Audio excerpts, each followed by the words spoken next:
Palavra da Verdade, a exposição bíblica com Hernandes Dias Lopes. Então hoje vamos tratar de 1 de Pedro, capítulo 2, versos 11 a 25. 1 de Pedro, capítulo 2, versos 11 a 25, peço que você abra a sua Bíblia ou ligue a sua Bíblia aí, seu smartphone.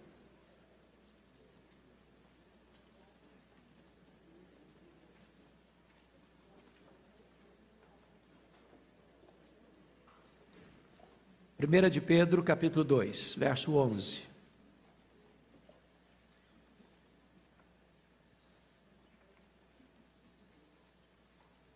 Ok, eu vou fazer a leitura, você acompanhe, por favor. Pedro diz assim: Amados, exorto-vos como peregrinos e forasteiros que sois, a vos absterdes das paixões carnais que fazem guerra contra a alma, mantendo exemplar o vosso procedimento no meio dos gentios, para que, naquilo que falam contra vós outros como de malfeitores, observando-vos em vossas boas obras, glorifiquem a Deus no dia da visitação. Sujeitai-vos a toda instituição humana por causa do Senhor, quer seja o rei como soberano, quer as autoridades como enviadas por ele, tanto para castigo dos malfeitores como para louvor dos que praticam o bem. Porque assim é a vontade de Deus, que pela prática do bem façais emudecer a ignorância dos insensatos. Como livre que sois, não usando todavia a liberdade por pretexto da malícia, mas vivendo como servos de Deus. Tratai a todos com honra, amai os irmãos, temei a Deus, honrai o rei. Servos, sede submissos com todo temor ao vosso Senhor, não somente se for bom e cordato, mas também ao perverso, porque isto é grato, que alguém suporte tristezas, sofrendo injustamente, por motivo de sua consciência para com Deus.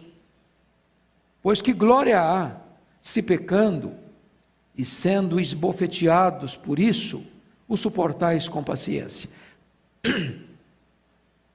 Se, entretanto, quando praticais o bem, sois igualmente afligidos, e o suportais com paciência, isso é grato a Deus.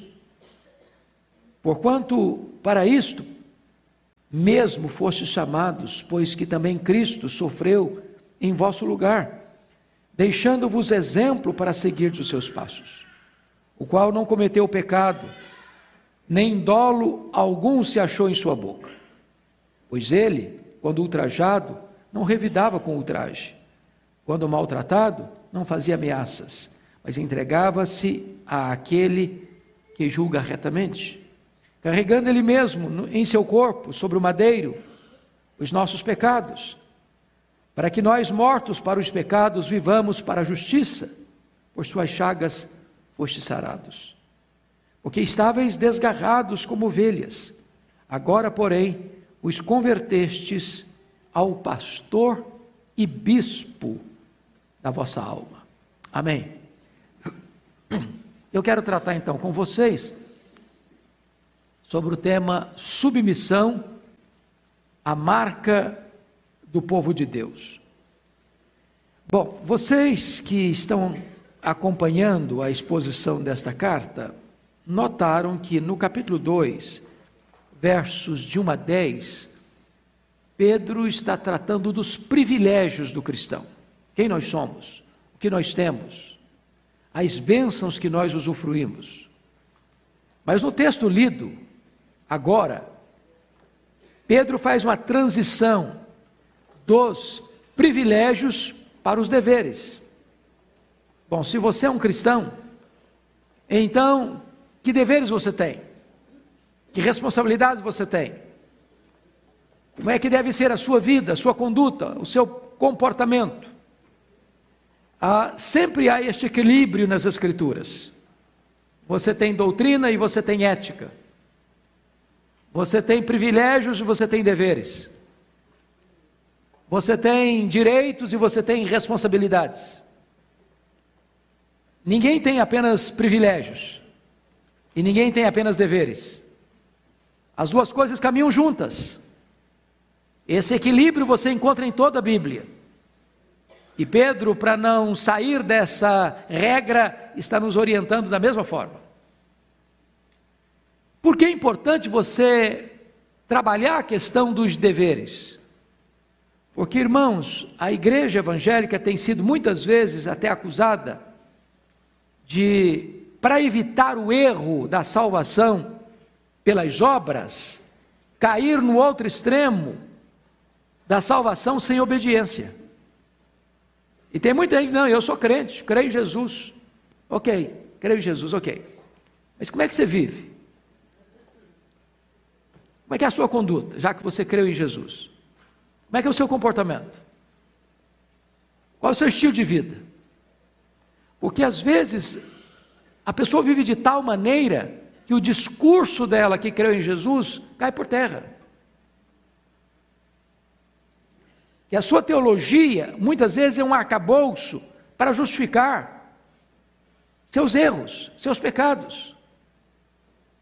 E é por isso que a Bíblia sempre trata desta questão com esse equilíbrio.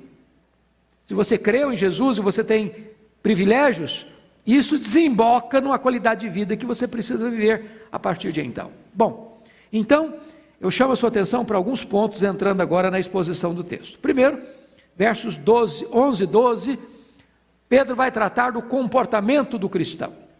Quem é o cristão? Vejamos. Primeira coisa é que Pedro diz que o cristão é aquele que é amado por Deus. Ele começa assim, amados. E eu não sei se você já parou para pensar sobre isso. Mas se você é amado, e você é, se você é amado por Deus, e de fato você é, então isso faz uma diferença enorme.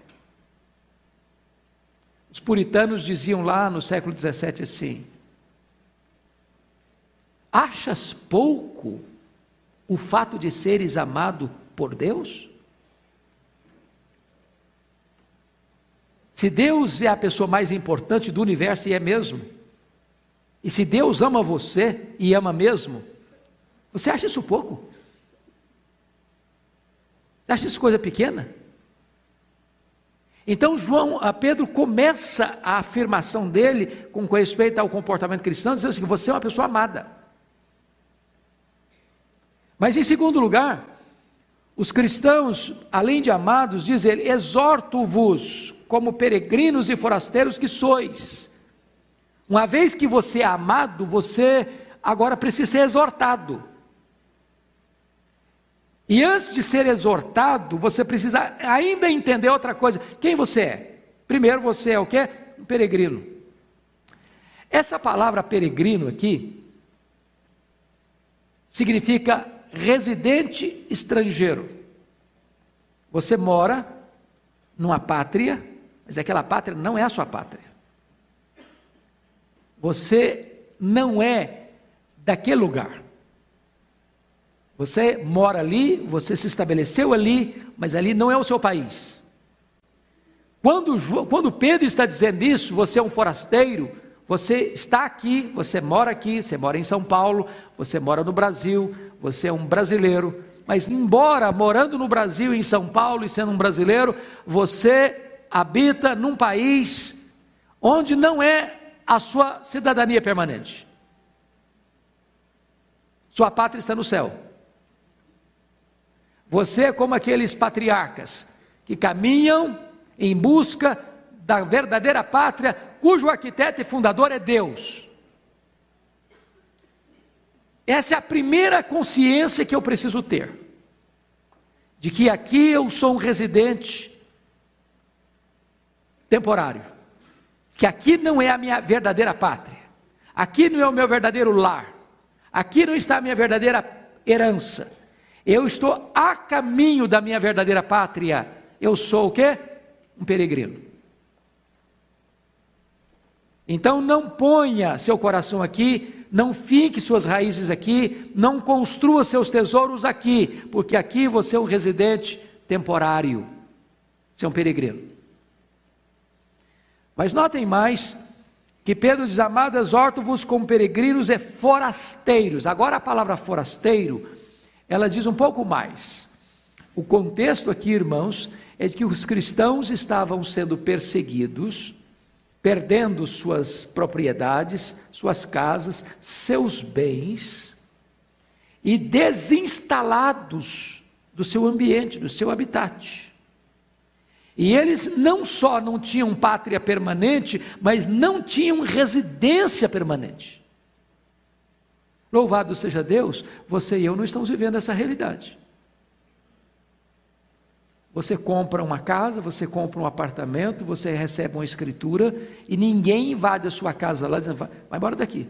Louvado seja Deus, nós não estamos nesse regime.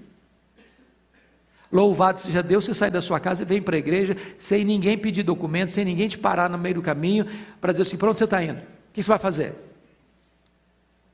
Nós precisaríamos valorizar mais a nossa liberdade, porque muitos irmãos nossos, nesses dias, não têm a liberdade que nós temos. Eu estava a semana passada com o pastor Elias Dantas, que hoje é um dos homens que mais viajam pelo mundo. Ele viaja pelo menos 50 países por ano, num trabalho missionário, e ele disse que em alguns lugares hoje, os irmãos se reúnem nos porões, e eles não cantam como nós cantamos, cada um canta no ouvido do outro, porque se a vizinhança escutar que eles estão cantando, são denunciados à polícia, e a polícia chega e os expulsa dali. Então, que liberdade nós temos, que privilégio nós temos. E muitas vezes, quando você tem muita coisa, você não valoriza o que tem. Não é assim mesmo? Não é assim, irmãos? A fartura é uma bênção, mas a fartura pode ser um problema. Quantas pessoas que têm pão com fartura, como o pródigo, estão cobiçando o país distante? Estão cobiçando outro lugar, acham que lá fora que é bom. Então, você, meu amado irmão, é um forasteiro, mas pela realidade do nosso país, você está com liberdade garantida de ir e vir, se congregar, de carregar uma Bíblia debaixo do braço ou na mão, em público, sem ninguém te incomodar. Isso é um privilégio nosso. Pois bem, mas agora Pedro vai dizer o seguinte: depois que ele diz quem nós somos, ele vai dar a sua exortação, e ele fala de exorto-vos. Que tipo de exortação? A vos absterdes das paixões carnais que fazem guerra contra a alma. Ele está chamando você e eu de um guerreiro. E ele está dizendo que as paixões carnais fazem guerra contra quem? Contra a nossa alma. Agora, o que são paixões carnais? É claro que nós, muitas vezes, fazemos uma leitura muito limitada e superficial do que sejam paixões carnais. Quando eu falo paixão carnal, o que vem na sua cabeça de imediato? Os problemas da depravação sexual, não é não? Não é isso que vem de imediato? Porém, paixões carnais vão além dos pecados sexuais, seja do adultério, seja da pedofilia, seja da relação homoafetiva, seja do sexo bestial com animais, ou seja, do masoquismo, sadomasoquismo, dessas maluquices todas aí. Se você ler a carta aos Gálatas, no capítulo 5, 19 a 21, Paulo trata lá das obras da carne. Notem comigo que está escrito assim: mas, ora, as obras da carne são conhecidas e são prostituição, impureza, lascívia, os 3 primeiros pecados ligados a sexo. Depois ele continua a lista dizendo o seguinte: idolatria, feitiçaria, 2 pecados ligados ao desvirtuamento do culto. Depois ele vai citar vários outros pecados de ordem de relacionamento: inimizades, porfias, ciúmes, iras, discórdias, dissensões, facções, invejas, obras da carne, paixões carnais. Depois ele vai citar outros pecados da ordem de domínio próprio. Ele chama aí de quê? Bebedices e glutonarias, e coisas semelhantes a essas. Então preste atenção que paixões carnais que fazem guerra contra a alma não é só problema de sexo, não. Como é que você lida com ciúmes? Como é que você lida com mágoa? Como é que você lida com ira? Como é que você lida com a língua, maledicência? Como é que você lida com bebida alcoólica? Como é que você lida com glutonaria? Como é que você lida com inveja?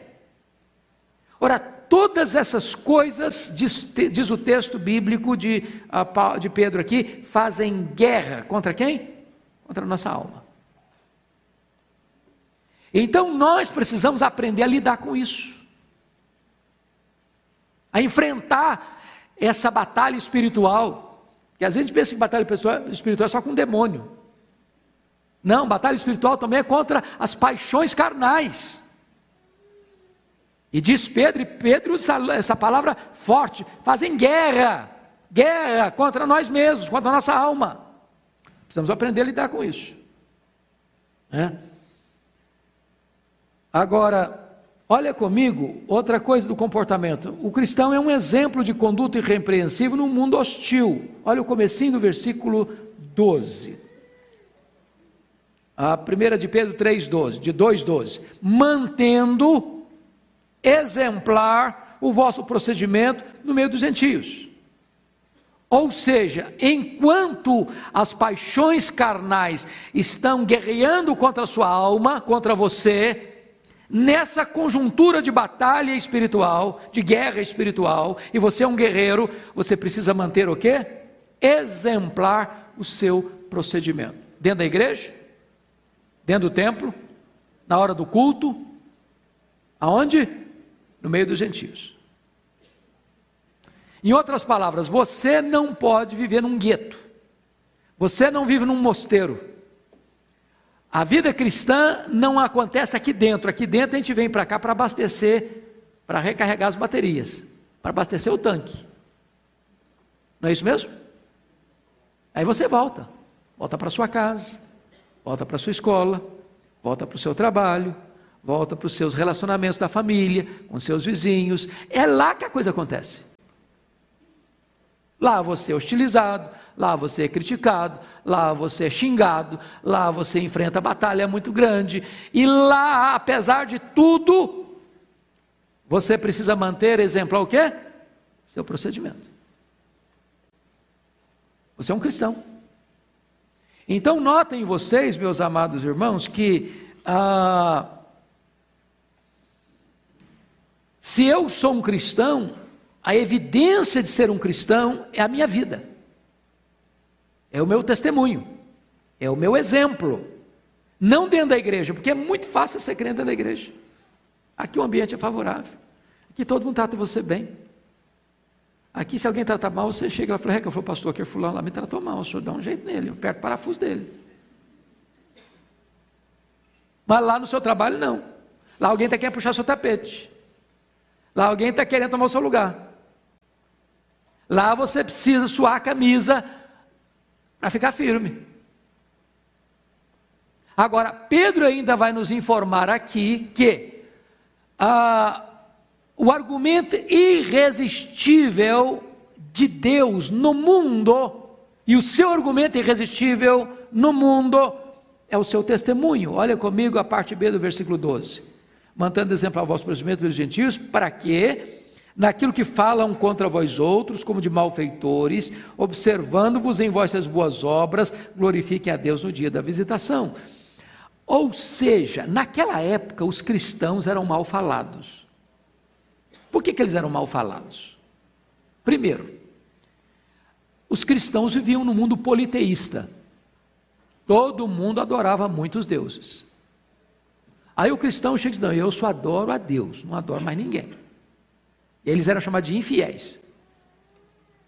Aí os cristãos se reuniam para celebrar a ceia, tomar e comer, fazer isso em memória de mim. Eles eram chamados de canibais. E aí falavam muitos horrores sobre os cristãos. E agora o que Pedro está dizendo? Eles eram chamados de malfeitores. Malfeitores.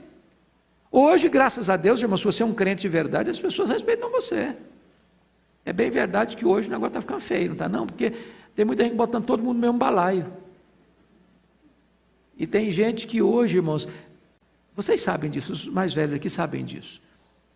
Há alguns anos, quando você chegava num comércio e dizia: eu sou crente, o cara falou: o que o senhor precisa comprar aqui? Pode levar, depois você paga.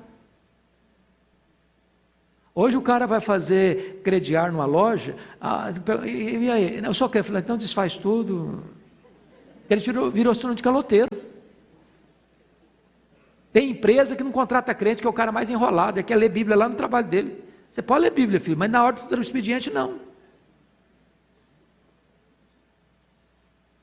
Então, o que Pedro está dizendo é que, naquilo que as pessoas falam mal de você, ao observar o seu bom procedimento, eles mudam de opinião. Não é o seu discurso que vai convencer as pessoas, é o seu exemplo, é a sua vida. Mas isso vale, irmãos, para qualquer área de relacionamento dentro de casa. Não é o discurso, é a vida. Não é o que você fala, é o que você vive.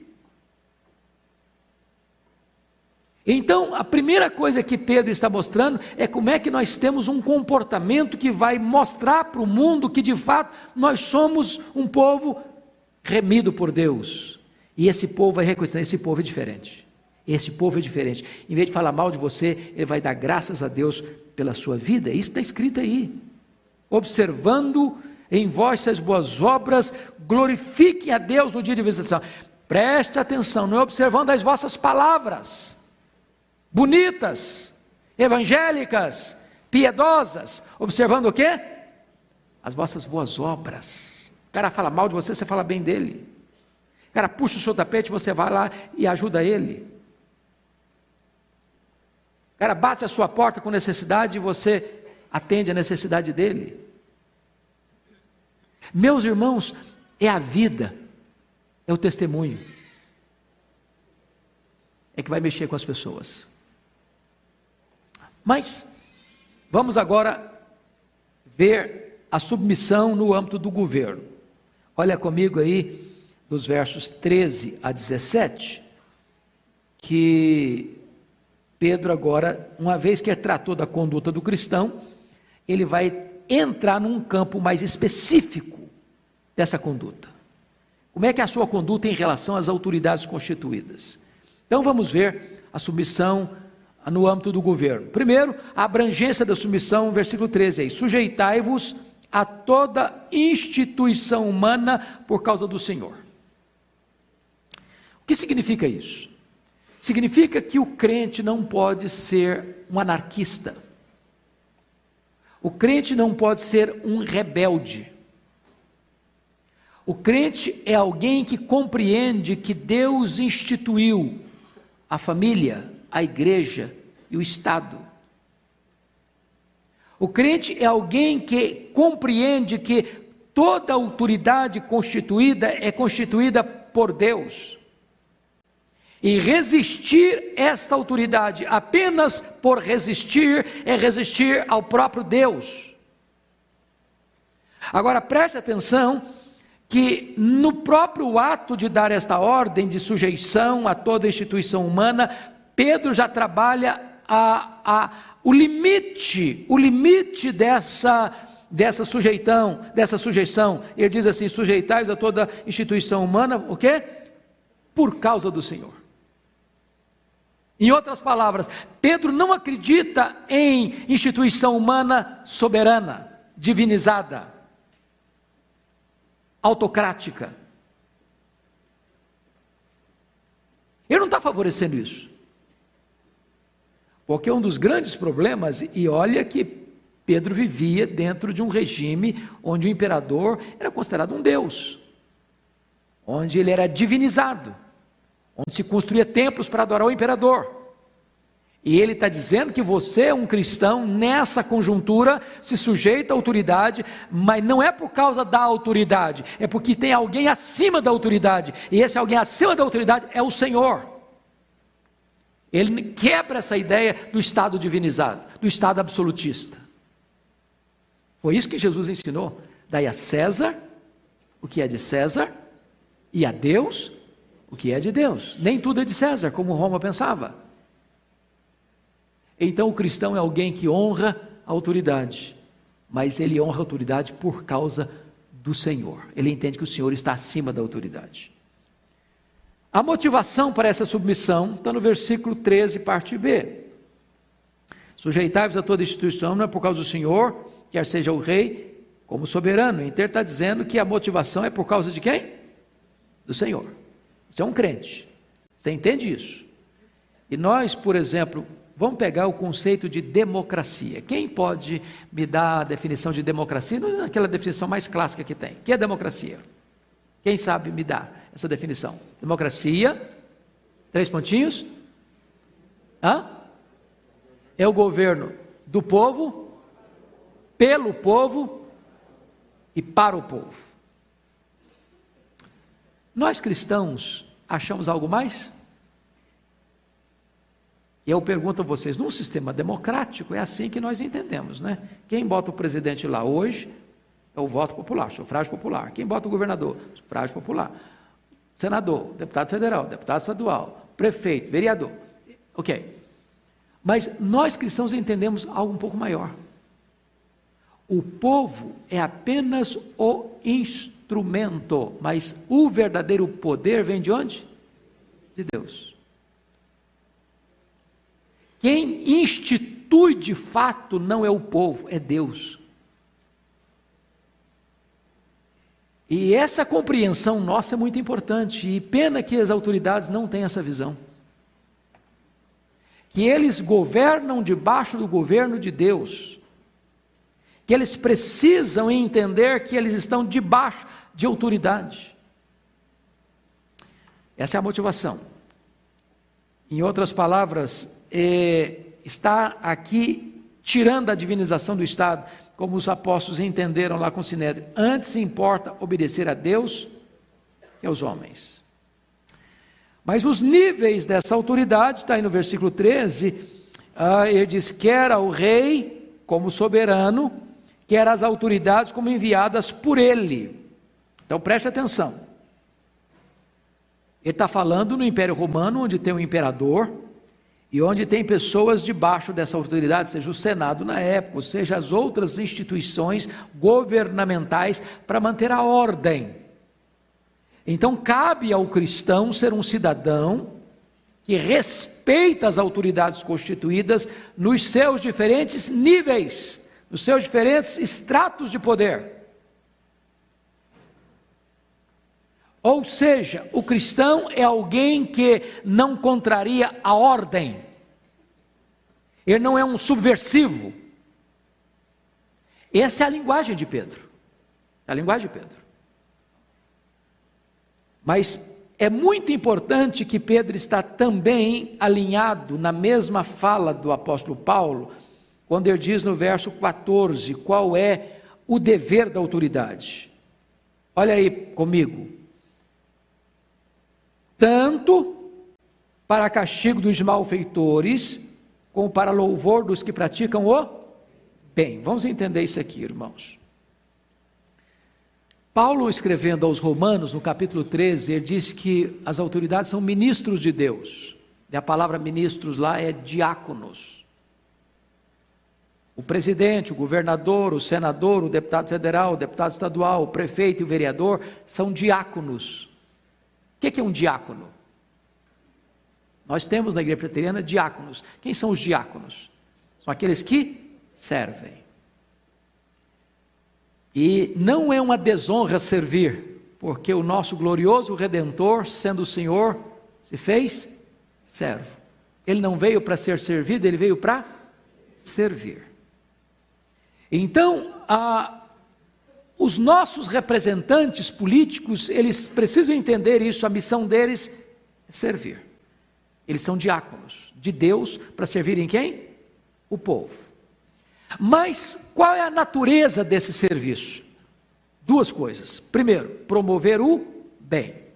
Bem econômico, bem social, bem moral, bem espiritual. Um governante que entende a sua função, ele vai servir o povo nesse sentido. Em outras palavras, ele não vai entrar lá para se locupletar, ele não vai entrar lá para extrair, ele não vai estar lá para tirar vantagem própria, ele vai estar lá para servir. Para servir. Nós temos, eu sempre costumo elogiar que a Junta Diaconal de Pinheiros é a melhor do Brasil, com todo respeito às outras, que são maravilhosas também. Mas imagine que o irmão diácono, ele é diácono de plantão, e ele chega e arranja uma cadeira muito chique, muito bonita, e bote aqui na frente, e ele mesmo vem e se assenta aqui com toda a garbosidade, e vem alguém com a toalhinha de linho, para servi-lo, para trazer água gelada para ele. Vocês estranhariam esse gesto? Estranhariam? Sim, não estranhariam? Ele estaria fazendo o quê? Fazendo isso? Invertendo o quê? A função dele. Pois bem, quando você vê uma autoridade política se autopromovendo, se auto-engrandecendo e se locupletando, ele está fazendo exatamente o contrário daquilo que devia fazer, porque não foi para isso que ele foi escolhido. Ele foi escolhido para fazer o bem, para servir. Mas a autoridade foi constituída por Deus para outra coisa. Qual outra coisa? Na linguagem de Pedro aqui. Para castigo dos malfeitores. Agora preste atenção numa coisa. Paulo, escrevendo aos Romanos 13, diz que ele é ministro de Deus vingador. Então, chama a sua atenção para um ponto importantíssimo. Deus colocou nas mãos do Estado o que não colocou na minha e na sua mão, conquanto pessoa, conquanto indivíduo.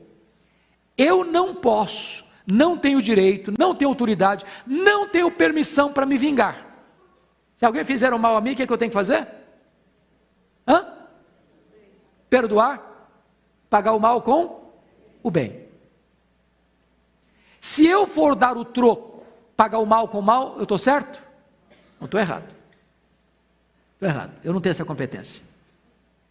Agora eu pergunto a vocês, alguém fez o mal, qual o papel do Estado? Qual o papel do Estado? Punir. O Estado não pode fazer vistas grossas, o Estado não pode dizer que o culpado é inocente, o Estado não pode dizer que o inocente é culpado, o Estado não pode favorecer o criminoso, aquele que comete o crime, o delito, o pecado, a transgressão. Cabe ao Estado vingar-se, punir, exemplarmente, aplicar a lei. Ou seja, o que Deus não me permite fazer quanto indivíduo, Deus ordena o Estado fazer. O Estado não pode ser frouxo na aplicação da lei. Porque se ele for frouxo na aplicação da lei, ele vai fazer o quê?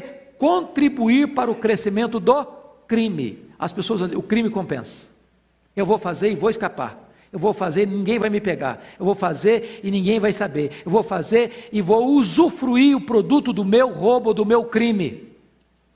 Então, Pedro está dizendo que a autoridade ela é constituída com dois propósitos: promover o bem e punir o mal. Mas vamos ver mais. Vamos olhar agora o propósito da submissão. Você pode ler o versículo 15 comigo? Vamos lá? Porque assim é a vontade de Deus, que pela prática do bem façais emudecer a ignorância dos insensatos. Então ele está falando de você ser submisso a quem? as autoridades. Então, você como um cidadão do céu, como um residente não permanente aqui, você deve fazer o quê? Praticar o bem. E dessa maneira você emudece a ignorância dos insensatos. Esse é o propósito da sua submissão. Qual a natureza dela? Versículo 16. Como livres que sois, não usando todavia a liberdade por pretexto da malícia, mas vivendo como servos de Deus. Então, o limite, irmãos, de liberdade para libertinagem, talvez é muito tênue. Eu sou livre, ok, sou livre, mas livre para quê? Livre para quê? Para tudo? Já que eu sou livre, posso fazer tudo, é isso? Ele contrapõe a sua liberdade com a expressão servos de Deus. Eu gosto de uma frase do Josué Rodrigues. Ele diz que há uma enorme diferença entre o não pode e o pode não. Né? Por exemplo, pega um camarada que é pinguço. Você conhece gente pinguça? O cara que é pinguço, se ele não beber todo dia, ele tem o que depois? Síndrome de quê? De abstinência, ele treme todo. Você bota uma garrafa de pinga na frente dele, aquilo cresce, aquilo fica bonito, aquilo fica saboroso, aquilo fica encantador, aquilo fica um negócio assim, fenomenal. Todos os poros gritam, todas as células clamam, tudo nele pede. Ele não pode deixar de beber, ele é escravo da bebida. Agora pega e bota uma garrafa de pinga perto de alguém que é abstinente. Ele pode beber? Pode. Você pode não beber. Ele é o quê? Livre. Pega um cara que é viciado, inveteradamente viciado em drogas, papelote de cocaína, põe na frente dele, ele chega a tremer todo por dentro. Ele tem que cheirar, ou ele tem que injetar, ele é escravo do troço. Aí você bota perto de outra pessoa, você pode cheirar? Pode cheirar, mas você pode não cheirar, aquilo não domina você, você é o quê? Livre. Então tem muita gente hoje com um discurso de liberdade, que não tem de liberdade nada, eles são escravos. Pega essas paradas que acontecem aqui em São Paulo, não vou nem falar que tipo de parada, não, vocês sabem. Sou livre. Aí você fica, é isso mesmo que é liberdade? É isso aí? Você é livre quando você pode fazer a sua escolha. E ao fazer a sua escolha, você não faz sua escolha para o mal, você faz sua escolha para o bem. Isso é liberdade. Foi para essa liberdade que Cristo nos libertou. Nós éramos escravos, agora somos livres. Se o Filho vos libertar, verdadeiramente sereis livres, e conhecereis a verdade, e a verdade vos libertará. O outro aspecto, o cara está com a coleira, o pescoço na coleira do diabo. O diabo faz, ele faz porque ele é escravo. A carne pede, ele faz porque ele é escravo da carne, das paixões carnais. Agora vejamos os limites dessa submissão. Versículo 17. Pode ler comigo? Vamos já? Tratai a todos com honra, amai os irmãos, temei a Deus, honrai ao rei. Ok. É bonito isso, porque ele vai do geral para o particular. Você tem direito ou liberdade de tratar alguém sem honra? Não. Pode chegar a pessoa mais pervertida sexualmente perto de você. Você vai tratá-la com o quê? Com honra. Sabe por quê? Porque ela é uma criatura de Deus, feita à imagem e semelhança de Deus. Ela pode estar toda disfuncional, toda distorcida, mas é um ser criado por Deus à semelhança de Deus, carrega a imagem de Deus, e você precisa tratar essa pessoa com o quê? Com honra. Quando a mídia hoje chama os evangélicos de homofóbicos, isso não é verdade. Não é verdade. A postura evangélica é tratar todos com honra. Isso não significa que você apoia, que você concorda, que você subscreve, que você promove. Mas, não obstante você discordar de uma pessoa, você a trata com honra. Trate a todos com honra. E se você perceber, é a mesma palavra que ele vai usar para o rei: honra o rei. Ou seja, você dá o mesmo tratamento para a pessoa mais simples do mundo, ou a pessoa mais chafurdada no pecado do mundo, ao tratamento que você dá à pessoa no topo da pirâmide social, ao rei. Perceberam isso em Pedro? Agora notem vocês que ele diz assim: amai os irmãos. Ô irmãos amados, nós não temos o direito de cortar a volta de ninguém, viu? Mas vamos dizer uma coisa: nós não somos muito fáceis de amar, não somos? Nós somos meio complicadinhos, não? É hora que o cara tem que fazer um esforço enorme para nos amar, não? Nós somos complicados. Mas você ama o seu irmão, mesmo que você olhe para ele e fale: rapaz, você é chato, hein, cara? Mas eu te amo assim mesmo. E o cara olha para você: cara, você é ruimzinho de serviço, mas eu te amo assim mesmo, pronto. A gente se ama. Nós somos uma família.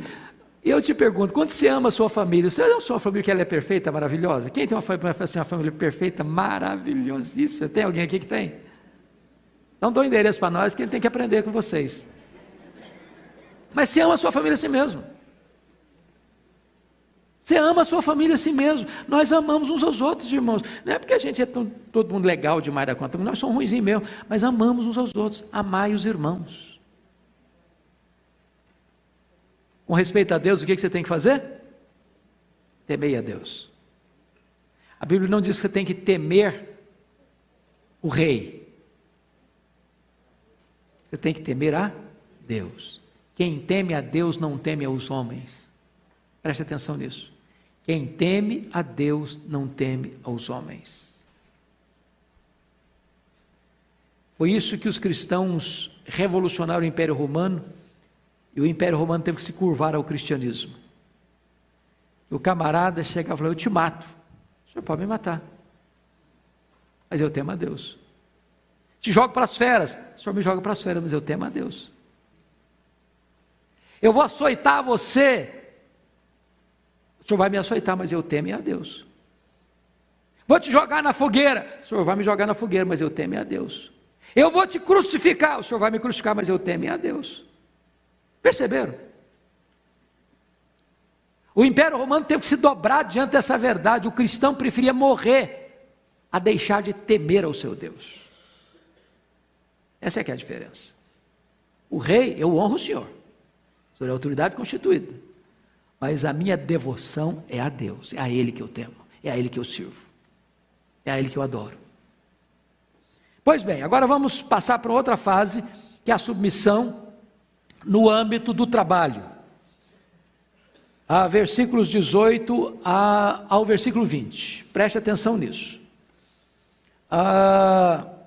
Antes de entrar nisso aqui, é preciso entender o contexto. Nós estamos falando do contexto do Império Romano. E no Império Romano, irmãos, havia, na época que Pedro escreveu esse texto, cerca de 60 milhões de escravos.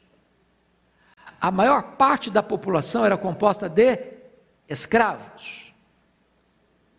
O cristianismo não veio atacando frontalmente o sistema porque ele promoveria uma guerra sangrenta. O cristianismo venceu a escravatura pela sua doutrina, pelo seu ensinamento, pelo seu exemplo, pela sua postura. Então, é preciso que você tenha isso como pano de fundo para você entender o que Pedro vai dizer aqui. Então vamos lá, versículo 18. Servos, Sede submissos com todo temor ao vosso Senhor, não somente se for bom e cordato, mas também ao perverso. A palavra servo aqui não é doulos, nem diáconos. A palavra servo aqui é uma palavra que vem da palavra casa, oikos. A ideia aqui é daquele escravo que trabalhava na casa do seu senhor, que servia à mesa do seu senhor. E muitas vezes um cristão, e a maioria dos cristãos no primeiro século eram escravos, entenda isso, eram escravos. O seu senhor não era crente, o seu senhor não era cordato, o seu senhor não era amável, o seu senhor era um cara carrancudo, o seu senhor era um cara cruel. Como é que esse crente que trabalha nessa casa e é um escravo se porta? É isso que Pedro está orientando aqui. Servos, sede submissos com todo o temor ao vosso Senhor, não somente se for bom e cordato, mas também ao perverso. Porque às vezes você se sujeitar a alguém que é legal com você, é fácil. Como é que você se sujeita a alguém que é perverso, que é cruel, que é injusto, que às vezes nem respeita você, maltrata você? Bom, é claro, irmãos, que Pedro está tratando de alguma coisa aqui que eu chamaria de sobrenatural, é o que nós chamaríamos de reação transcendental. Aquilo que Jesus Cristo colocou lá no Sermão do Monte: se alguém te ferir a face, volta a outra; se alguém te forçar uma milha, vai duas; se alguém quiser tomar sua capa, dê a túnica também. Preste atenção nisso. Nem você nem eu temos problemas com ação. Eu explico. Você mora do lado do seu vizinho 10 anos, mesmo andar, porta a porta. Ele nunca gritou com você, você nunca gritou com ele. Ele nunca deixou um lixo na porta do seu apartamento, propositadamente; você nunca deixou outro na porta do apartamento dele, propositadamente. Mas um dia seu vizinho toca a campainha e desanda a xingar você, fala mal de você, a gritar com você. O que você vai fazer com ele agora não é ação. O que você vai fazer com ele agora é o quê? Reação. Viver bem com quem vive bem com você não tem segredo nenhum. Pagar o bem com o bem é muito fácil. A questão é como é que você reage quando alguém age com você erradamente.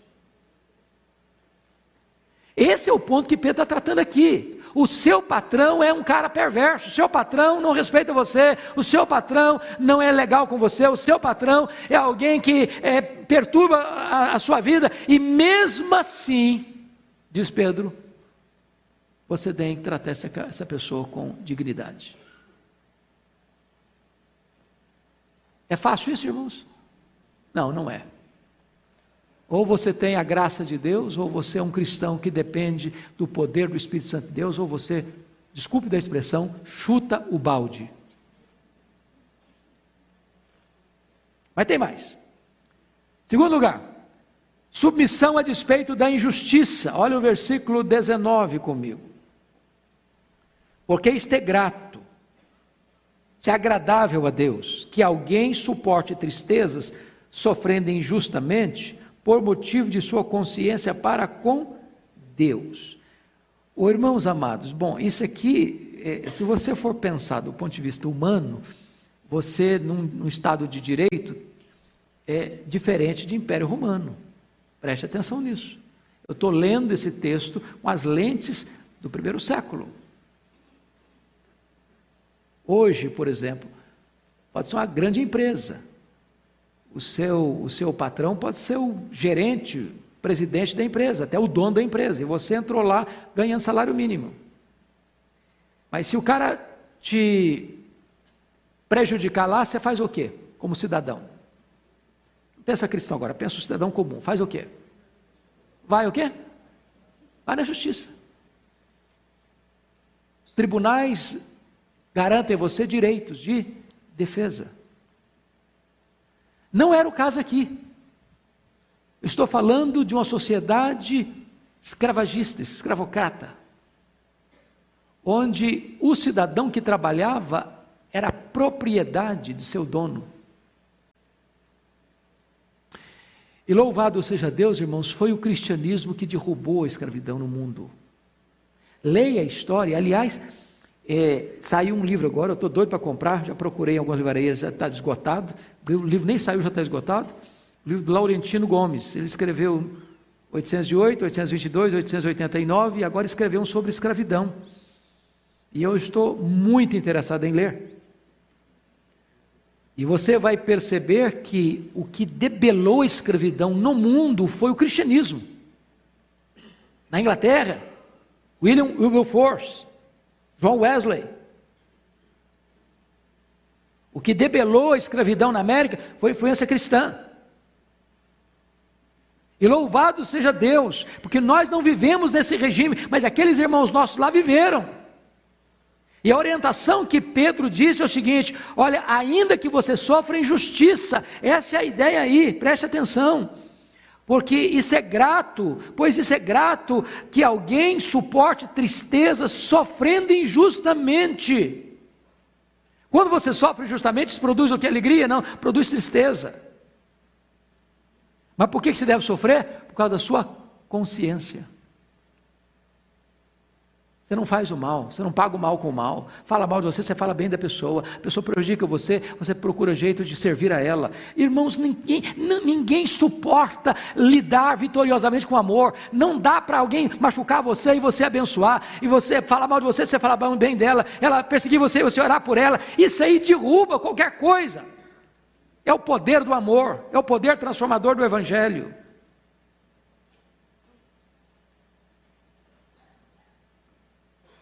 Mas veja mais, submissão a despeito da aflição, versículo 20, você pode ler o 20 comigo, vamos lá? Pois que glória há, se pecando, e sendo esbofeteados por isso, o suportais com paciência. Se entretanto, quando praticais o bem, sois igualmente afligidos, e o suportais com paciência, isso é grato a Deus. Bom, aqui é a hora da gente parar e pensar o seguinte: tem muitas pessoas que choram, não porque estão convencidas do seu pecado, mas choram porque foram flagradas no seu pecado. É aquela história da polícia chegar na hora que o ladrão está botando a mão na botija, ele chora, mas ele não chora porque ele está arrependido do pecado que ele estava cometendo, ele chora porque foi apanhado, vai para a cadeia. Uma coisa é chorar pelas consequências do pecado, outra coisa é chorar por causa do pecado. Uma coisa é você sofrer porque você cometeu um erro e você está pagando pelo erro que você fez, e você, tá bom, eu fiz esse erro mesmo, eu tenho que pagar a pena mesmo, então eu vou sofrer com paciência mesmo, tá bom, ok, mas você não devia sofrer por isso, você não devia ter cometido esse erro. Agora, se você está andando certo, vivendo certo, e mesmo assim você está sofrendo as consequências, sofrendo dores, sofrendo tristeza, sofrendo injustiça, e você, apesar disso, não está reagindo pagando mal com o mal, Pedro diz: isso é grato a Deus, isso agrada o coração de Deus, isso agrada o coração de Deus. E eu não vou entrar, e eu vou pegar isso para a próxima aula, mas só para você não ficar desesperado, Pedro vai mostrar que isso é possível, porque ele vai introduzir no versículo 21 o exemplo de Cristo. Olha o que ele diz no verso 21: porquanto para isto mesmo fostes chamados, pois que também Cristo sofreu em vosso lugar, deixando-vos exemplo para seguires o quê? Seus passos. Então você fala: não, isso é impossível, não, é demais. Então Pedro introduz: olha, então deixa eu dizer uma coisa para você, pois Jesus fez isso. Sabe por que ele fez isso? Para deixar o exemplo. Sabe para quê? Para você seguir o passo dele. Então não venha com desculpa que não tem jeito não, porque tem jeito sim.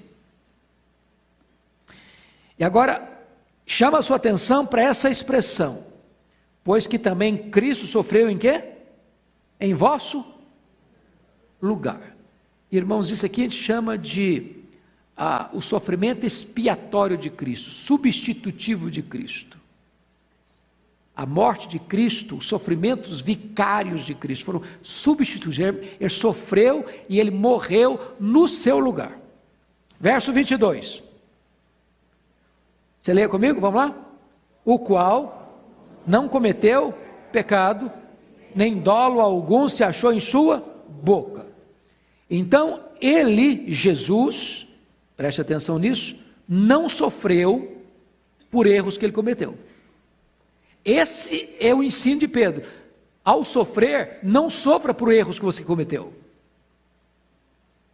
Ao sofrer, sofra apesar de você estar vivendo uma vida exemplar.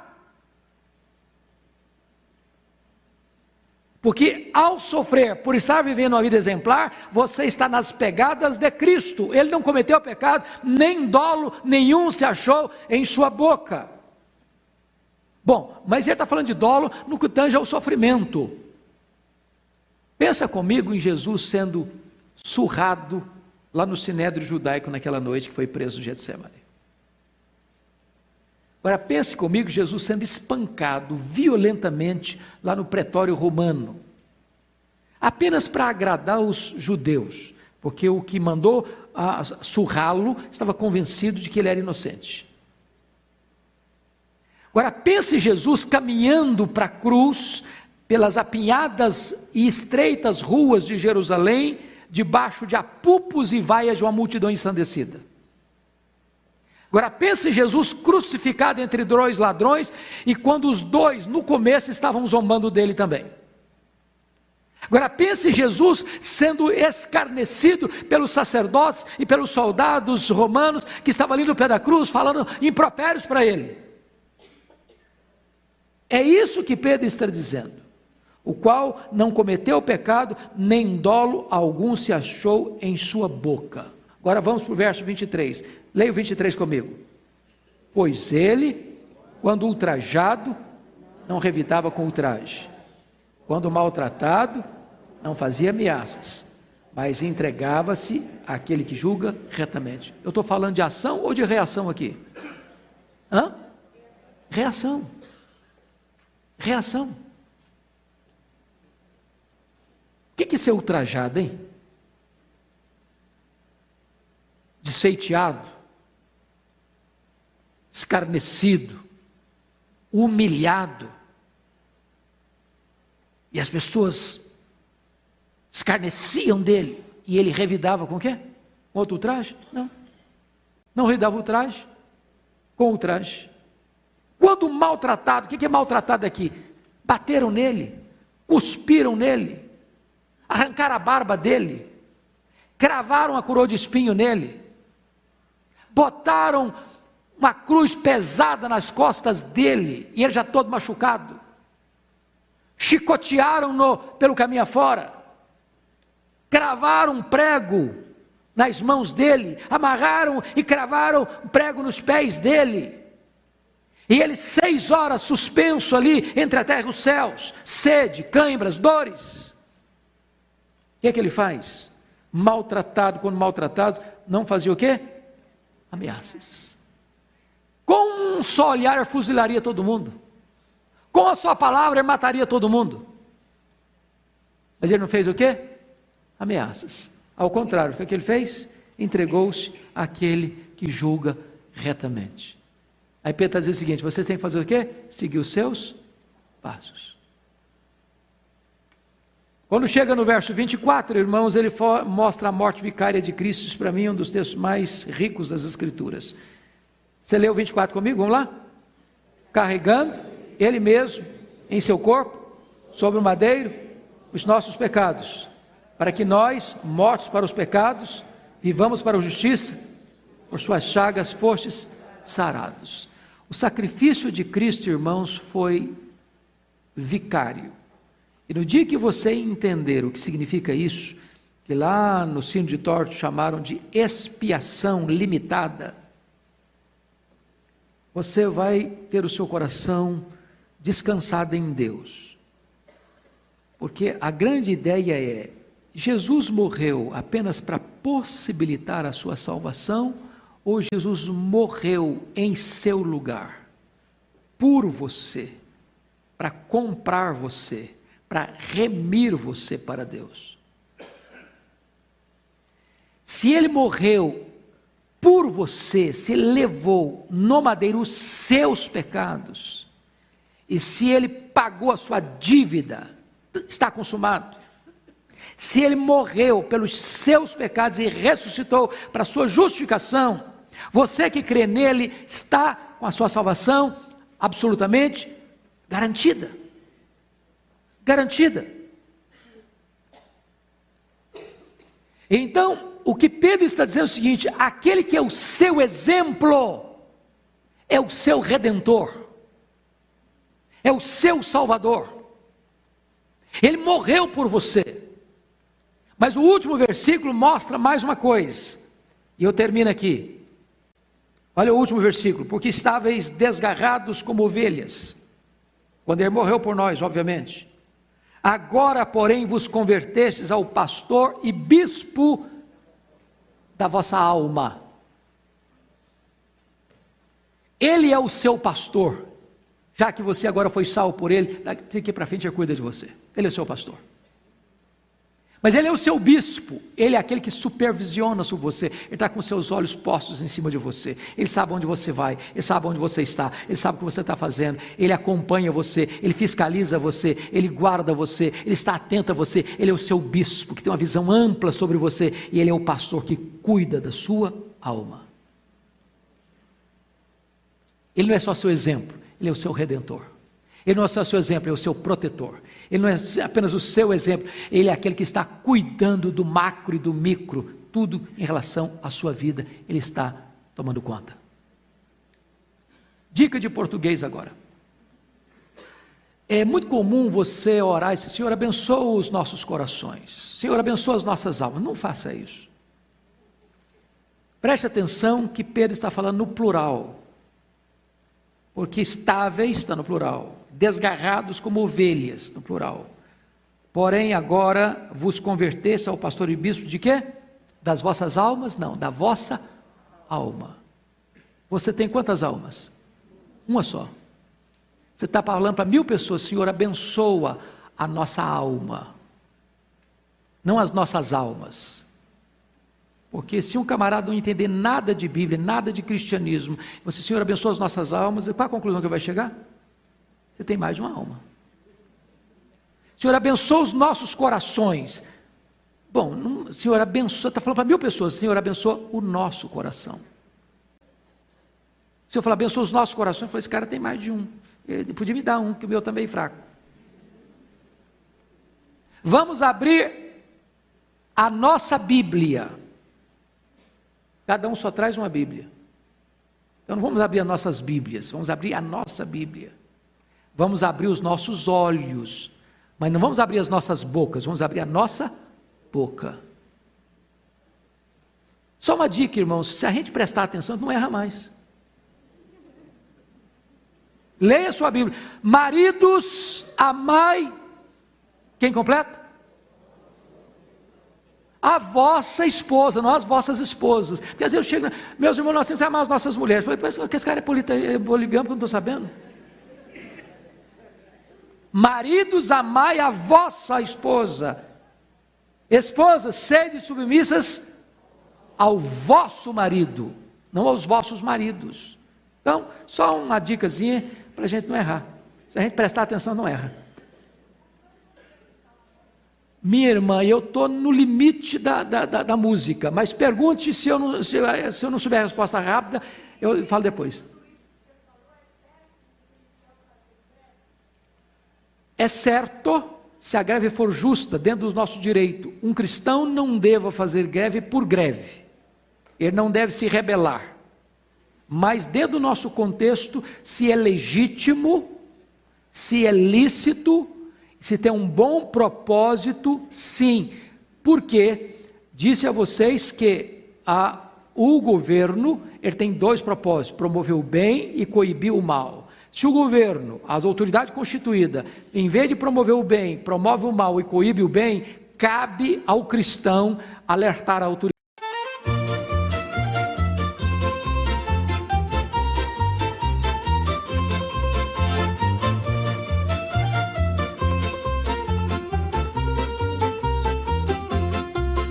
Una barca di carta, che l'acqua che c'è dentro è tutta, non c'è vento, non c'è vento, si muove per un niente, per uno spostamento d'aria. Il vecchio Paolo ci prendeva in giro, mi cantava che lui la guerra la fa tutti i giorni e mai nessuno gliela dichiara.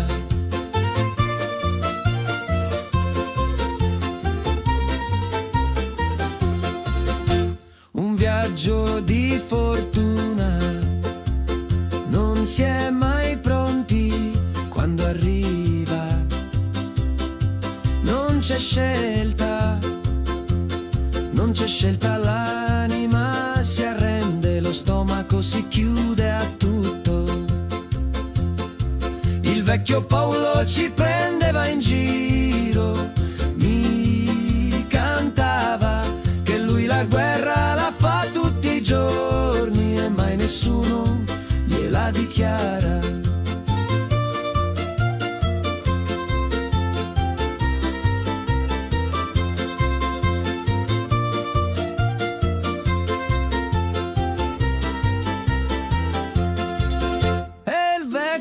Paolo nella sua camicia buona l'hanno seppellito con un foglio in tasca e un segno sulla faccia. E il vecchio Paolo nella sua camicia buona l'hanno seppellito con un foglio in tasca e un segno sulla faccia. Il vecchio Paolo